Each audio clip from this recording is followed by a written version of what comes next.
नीतीश कुमार के बयान पर बात करने के लिए हमारे साथ हैं चिराग पासवान। चिराग, नीतीश कुमार एक बार फिर कह रहे हैं कि वो मर जाएंगे लेकिन बीजेपी के साथ गठबंधन नहीं करेंगे। एक बार फिर कह रहे हैं ना, आपके सवाल में ही जवाब मिल गया कि भाई कैसे कोई इन पे भरोसा करे।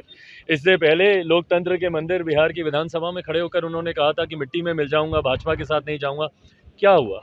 गए ना, हाथ जोड़ते हुए झुककर सामने से गए। आज फिर उन्होंने ये बयान दिया। तो भाई ये एक ऐसे मुख्यमंत्री हैं जिनकी अपने ही शब्दों में कोई वजन रहा नहीं है आज की तारीख में।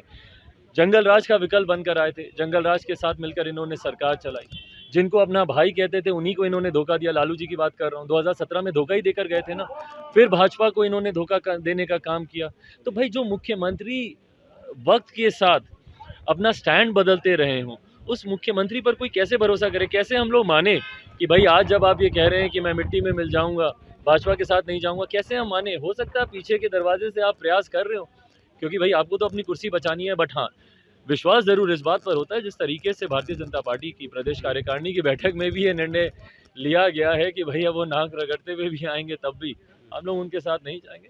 देखिए, सिद्धांतों के आधार पर गठबंधन होने चाहिए। उपेंद्र जी ने जिस शब्द का इस्तेमाल किया कि उस डील का खुलासा करें, जब जब गठबंधन डीलों के आधार पर होते हैं उनका हर्ष यही होता है।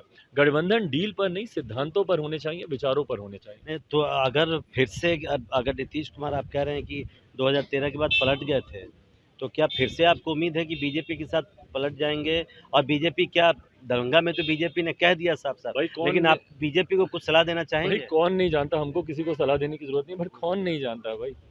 पीछे के दरवाजे से मुख्यमंत्री प्रयास तो कर ही रहे थे। इट्स एन ओपन सीक्रेट भाई, हर कोई ये जानता है। और ये मुख्यमंत्री करते रहे हैं दबाव की राजनीति के लिए, राजद पर दबाव डालने के लिए मुख्यमंत्री पीछे के दरवाजे से प्रयास कर रहे थे। और इसीलिए भारतीय जनता पार्टी को भी मुझे लगता है इतने कड़े शब्दों में ये कहने की, क्योंकि ये इनकी राजनीति का ये हिस्सा रहा है।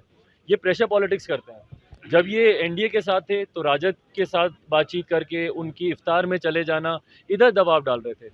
और अब जब ये राजद के साथ हैं तो इधर बैकडोर से बातचीत के अपने दरवाजे खुले रखकर ये लोग राजद के नेताओं पे दबाव डाल रहे हैं।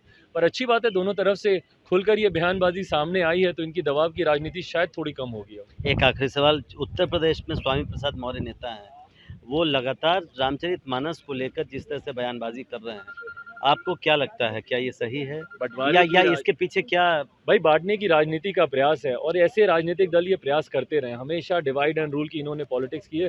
भाई कहाँ गुंजाइश बचती है ऐसे धार्मिक ग्रंथों पर चर्चा की? सदियों पहले लिखे गए ग्रंथ, उस पर आप आज चर्चा करेंगे? क्यों चर्चा करेंगे?